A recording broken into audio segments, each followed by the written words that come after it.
신앙 고백 우리 하겠습니다. 나는 전능하신 아버지 하나님 천지의 창조주를 믿습니다. 나는 그의 유일하신 아들 우리 주 예수 그리스도를 믿습니다. 그는 성령으로 잉태되어 동정녀 마리아에게서 나시고 본디오 빌라도에게 고난을 받아 십자가에 못 박혀 죽으시고 장사된 지 사흘 만에 죽은 자 가운데서 다시 살아나셨으며 하늘에 오르시어 전능하신 아버지 하나님 우편에 앉아 계시다가 거기로부터 살아있는 자와 죽은 자를 심판하러 오십니다.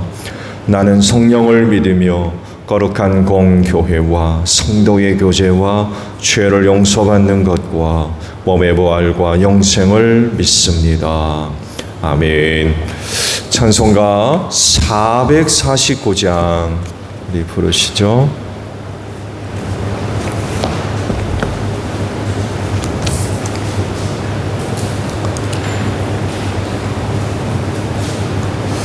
찬송가 449장 우리 부르십니다. 예수 따라가며 복음 순종하면 우리 행할 길 환하겠네. 주를 의지하며 순종하는 자를 주가 늘 함께 하시리라.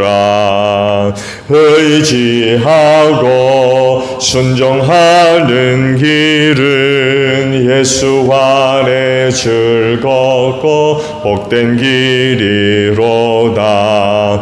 해를 당하거나 우리 고생할 때 주가 위로해 주시겠네. 주를 의지하며 순종하는 자를 주가 합의해 주시리라. 의지하고 순종하는 길은 예수 안에 즐겁고 복된 길이로다. 남의 짐을 지고 슬픔 위로하며 주가 상급을 주시겠네. 주를 의지하며 순종하는 자를 항상 복 내려 주시리라. 의지하고 순종하는 길은 예수 안에 즐겁고 복된 길이로다. 우리 받은 것을 주께 다 드리면 우리 기쁨이 넘치겠네. 주를 의지하며 순종하는 자를 은혜 풍성케 하시리라. 의지하고 순종하는 길은 예수 안에 즐겁고 복된 길이로다. 주를 힘입어서 말씀 잘 배우고 주를 모시고 살아가세. 주를 의지하며 항상 순종하면 주가 사랑해 주시리라. 의지하고 순종하는 길은 예수 안에 즐겁고 복된 길이로다. 말씀을 봅니다. 열왕기야 22장이에요.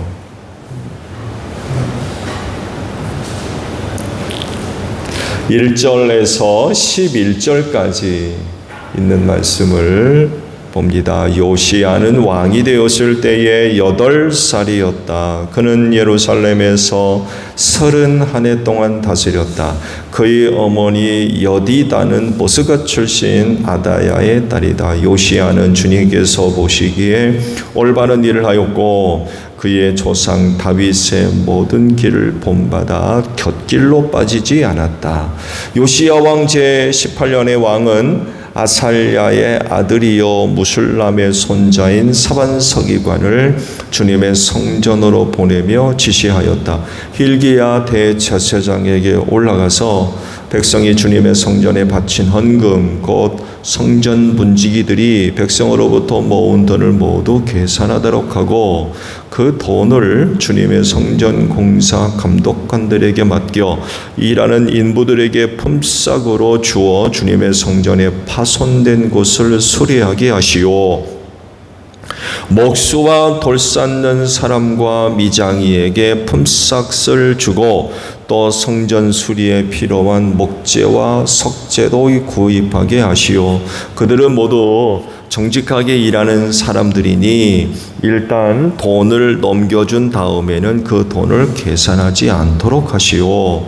hil기야 대제사장이 사반 서기관에게 주님의 성전에서 율법책을 발견하였다고 하면서 그 책을 사반에게 넘겨주었으므로 사반이 그 책을 읽어보았다.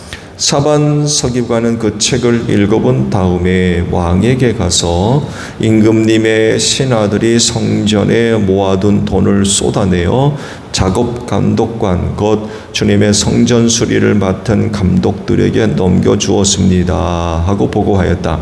사반 서기관은 왕에게 hil기야 대제사장이 자기에게 책 한 권을 건네주었다고 보고한 다음에 그 책을 왕 앞에서 큰 소리로 읽었다.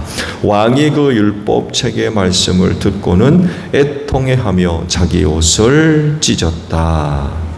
아멘. 오늘은요 2절 하반절에 있는 말씀을 함께 보려고 그래요. 곁길로 빠지지 않았다라는 말씀입니다. 하나님을 신앙하는 방법에는 몇 가지가 있을까요?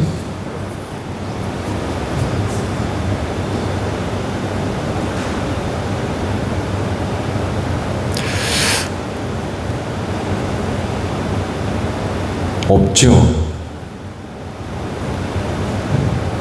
하나밖에 없어요. 왜냐하면 하나님을 신앙하는 방법과 그 내용은 오직 한 책, 율법에만 기록되어 있기 때문에 그래요. 다른 어떤 책에도 없고요. 율법에 하나님을 섬기는 신앙의 내용과 방법과 과정들이 기록되어 있는데 또 여러 가지가 기록된 게 아니에요. 그래서 율법책에 기록된 대로만 하나님을 섬기면 됩니다. 또 다른 내용이나 또 다른 방법은 있을 수 없어요. 율법이 전하기 전에는요, 정해진 어떤 규칙이나 방법이나 과정과 내용이 없었어요. 그래서 개인적인 방법으로나 아니면 이방 종교의 영향을 받아서 하나님을 섬겨왔습니다. 특히 이스라엘 율법 받기 전 그들의 조상들이 하나님을 섬기던 내용들이 있죠. 방법이 있고 과정이 있고 그거 이렇게 해라 저렇게 해라 해서 하나님을 섬겼던 그런 내용들이 아닙니다.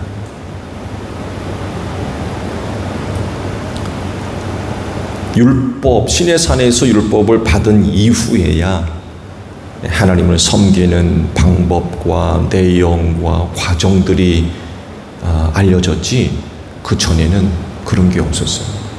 개인이 원하는 대로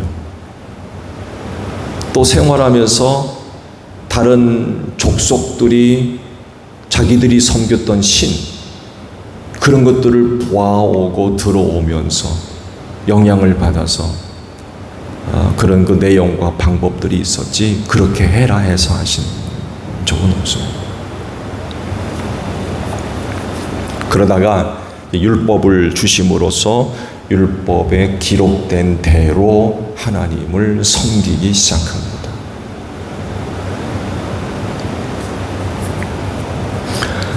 오늘 주신 말씀이 바로 이걸 우리에게 간접적으로 이야기를 해주고 있어요. 즉 요시야가 하나님을 섬길 때 곁길로 빠지지 않았다 라고 말씀을 하시는데, 이건 뭘 얘기하느냐, 하나님께서 주신 말씀대로 율법을 지키며 하나님을 섬겼다는 얘기예요. 내가 하고 싶은 대로 이방 종교의 어떤 영향을 받아서 그러지를 않고 율법에 기록된 대로 하나님을 섬겼다라는 그런 그 내용을 이렇게 표현을 하고 있습니다. 곁길로 빠지지 않았다라고 하는 것은 기준이 있었다는 얘기예요. 하나님께로 나아갈 수 있는 그 길을 제시하는 기준이 있었다는 거죠. 그게 뭐예요? 율법이에요.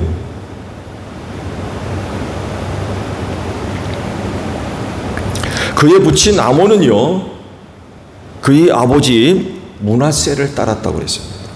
아마 남유다의 역사 가운데 이 므낫세만큼 타락한 사람이 없었을 겁니다. 2대에 걸쳐서, 2대에 걸쳐서 남유다가 심각한 우상숭배에 빠졌어요. 얼마나 우상숭배에 빠졌으면 성전에다가 우상 만들어 놓고 우상을 섬겼대요. 보통 한 세대를 30년이라고 하는데 2세대 하면은 60년입니다. 물론 아몬은 일찍 죽었습니다만 해도 2대에 걸쳐서 우상숭배에 빠졌다라고 하는 건 이렇게도 표현할 수 있을 것 같아요. 하나님 섬기는 방법을 잊어버렸어요.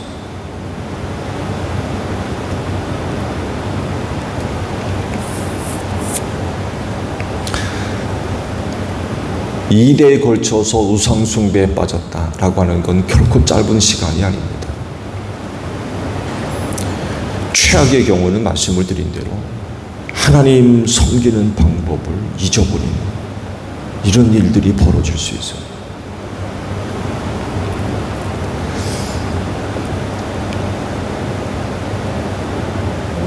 저희 아버님이 일제시대 분이거든요. 일제 36년 압제를 이제 받으면서 일제 아래에서 교육을 받은 분이세요. 그러다 보니까 말이 조금 서투르세요. 일제에서 공부를 하셔가지고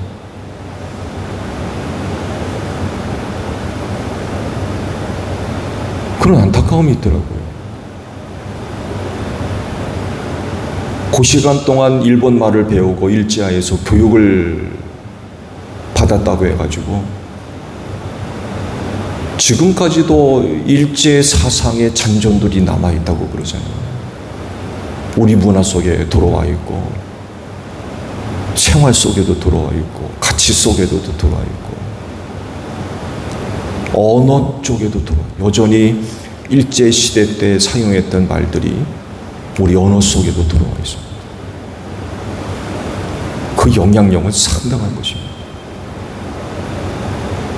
근데 이것 생각하면 이 세대 동안 하나님을 버리고 우상숭배에 빠졌다라고 하는 건 짧은 시간이 아닙니다.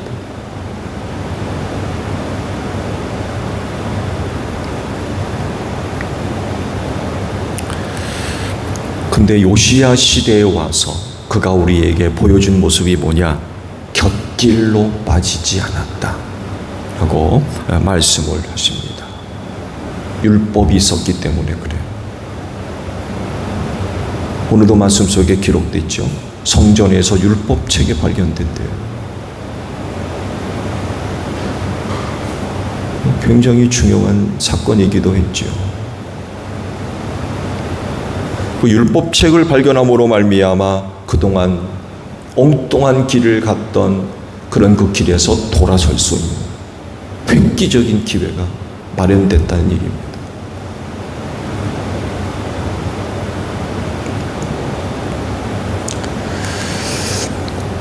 격길로 빠지지 않았다라고 하는 얘기는 결국 말씀에 순종하는 생활을 했다, 말씀을 따르는 생활을 했다, 이런 이야기가 되기도 하죠.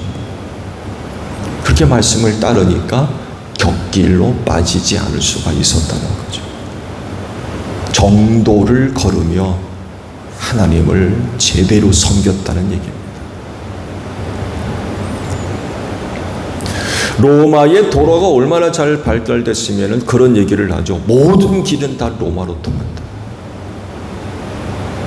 어느 길로 가든지 간에 로마로 갈 수 있다는 얘기예요.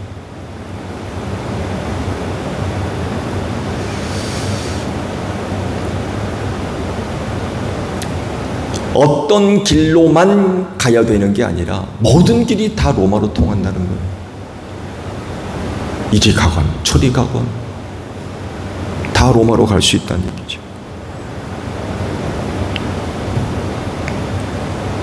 내가 이리 가고 싶으면 이리 가고 저리 가고 싶으면 저리 가고 상황이 이러면 이렇게도 가고 저렇게도 가고 선택할 수 있는 길들이 많이 있는 거죠. 그렇지만 하나님을 섬기는 길은 오직 하나입니다. 그건 바로 말씀이라는 거죠. 말씀에 기록된 대로만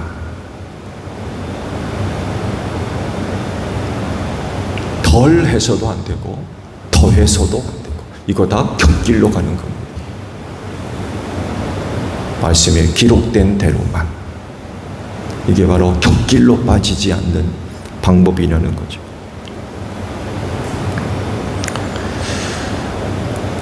말씀을 드린 대로 하나님을 섬기는 길은 하나뿐입니다. 말씀을 지키고 그것을 따라야 합니다. 오늘 주신 그 말씀에 곁길이라고 하시는데 이 곁길은 결국 다른 길입니다. 다른 길. 즉 정도에서 벗어난 것. 제대로 난 길에서 벗어난 것.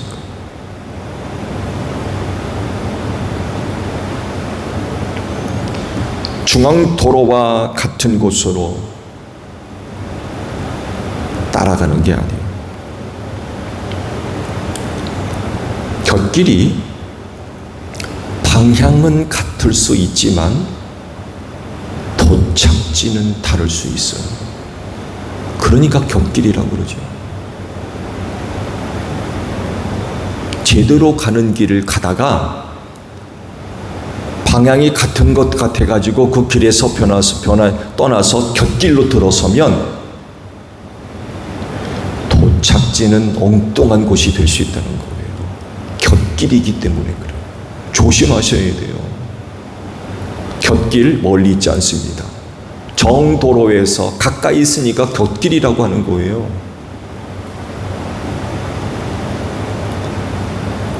방향이 같다고 해가지고 정도에서 벗어나서 그 곁길로 들어서면 엉뚱한 곳으로 갈 수가 있어요. 도착지가 다른 거예요.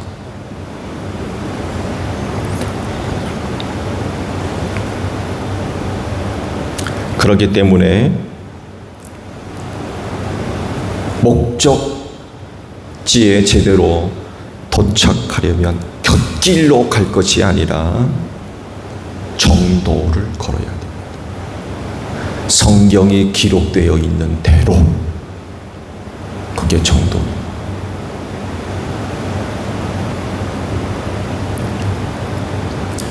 같은 방향에서 곁길로 가면 전혀 다른 곳으로 갈 수 있습니다. 조심하셔야 돼요.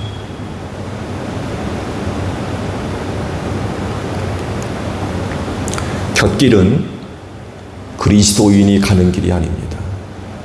가서는 안 되는 길이에요.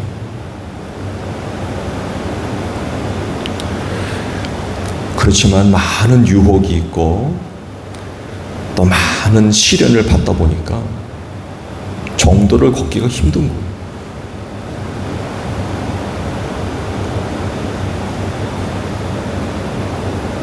그래서 다른 길이 눈에 들어오는 거죠.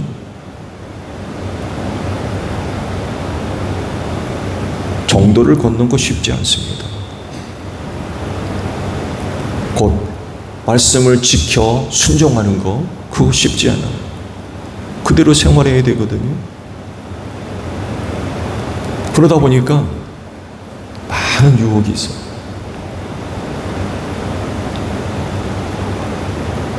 말씀이 우리에게 알려주는 것 이외에 다른 것, 유혹이죠. 또 많은 시련을 겪어야 되고요. 정도를 걷기가 쉽지가 않아요. 그러다 보니까 곁길이 눈에 들어오는 거죠. 다른 길이 더 쉬울 것 같아요. 더 좋을 것 같고, 이 길을 가는 것보다는 저 길가 나을 것 같아요. 그러다 보니까 정도에서 벗어나 곁길로 빠진 사람들 많이 있습니다. 그 길 가다가 누구 만나겠습니까? 거기서 예수님이 기다리겠습니까?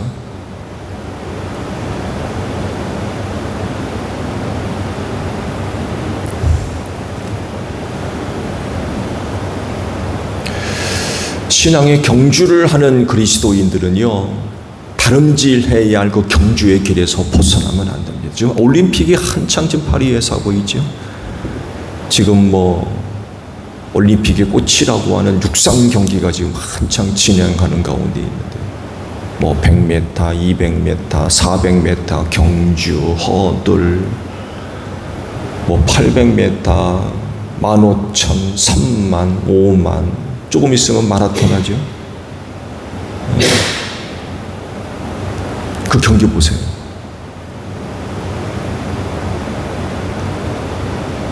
선수는 반드시 달려가야 할 길을 달려가야 됩니다. 그 트랙 경기 보세요. 선이 다 쳐져 있습니다. 그렇죠? 그 선에서 벗어나면 실격이에요. 예배가 없어요. 어젠가요, 그젠가 400m 남자 릴레이 경기를 봤는데 우승 후보였던 미국이 7위인가 6위를 했어요. 바톤 터치를 잘못해가지고. 여러분 아시죠? 그 바톤 터치 간격이 있습니다. 그 안에서 바톤 터치가 돼야 돼요. 이게 제대로 안 된 거예요.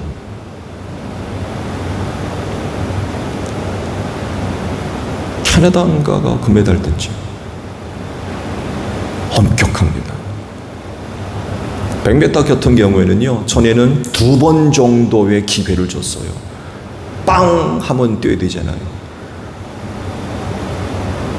근데 소리가 나기 전에 출발하면 실격이거든요. 그걸로 끝이에요. 2번 다시 기회가 안 주어져요. 굉장히 냉혹합니다. 규칙에서 벗어나면 아무리 먼저 골인점에 들어와도 상 받을 수가 없어요. 육상 경기하는, 달리기 경기하는 사람의 곁길이 어디 있습니까? 곁길이 있어요? 골인점에 도착할 수 있는 곁길이란 건 있을 수 없어요. 반드시 정도를 걸어 달려가야 됩니다. 사도 바울이 신앙의 경주를 이야기했죠. 그 시대에 로마 제국에서 펼쳤던 경기들, 스포츠 굉장히 인기가 좋았습니다. 복싱도 알고 있었고요.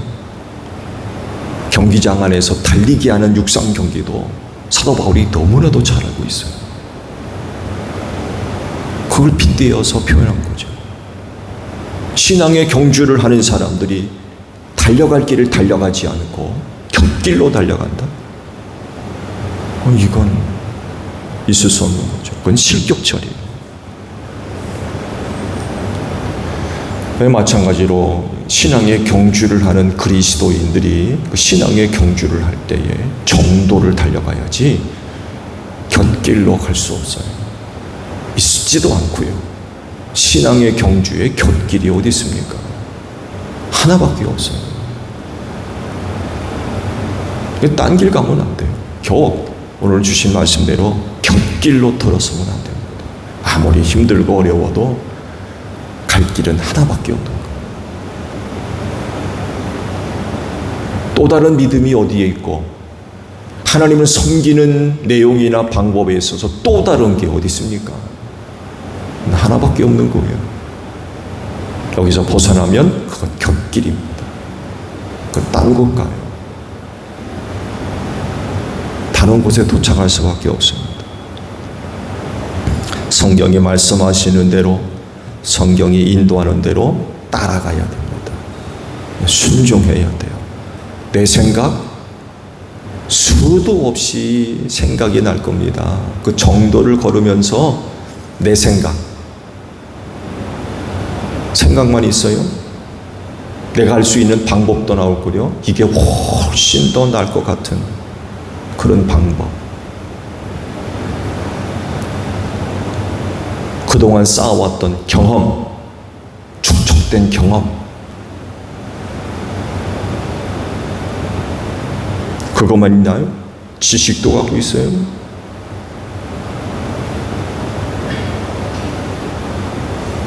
그것만 있습니까? 정보도 가지고 있고요.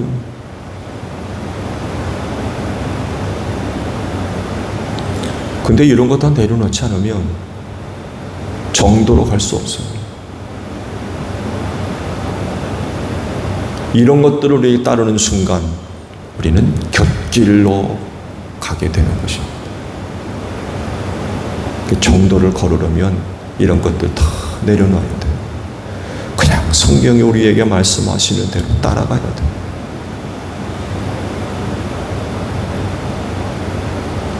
이게 우리가 가야 할 길입니다. 정도를 걷고 있습니까? 아니면 곁길로 들어서셨습니까?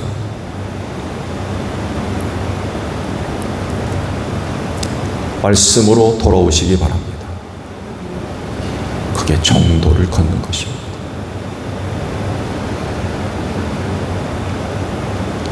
그렇진데 성경 말씀 따라 생활하시는 가운데 남은 신앙의 경주, 정도를 따라 잘 달려갈 수 있는 여러분들이 되시기를 바랍니다.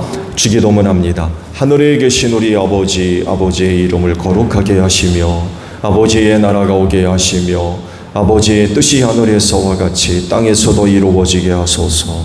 오늘 우리에게 일용할 양식을 주시고 우리가 우리에게 잘못한 사람을 용서하여 준 것 같이 우리 죄를 용서하여 주시고 우리를 시험에 빠지지 않게 하시고 악에서 구하소서. 나라와 권능과 영광이 영원히 아버지의 것입니다. 아멘. 기도하겠습니다.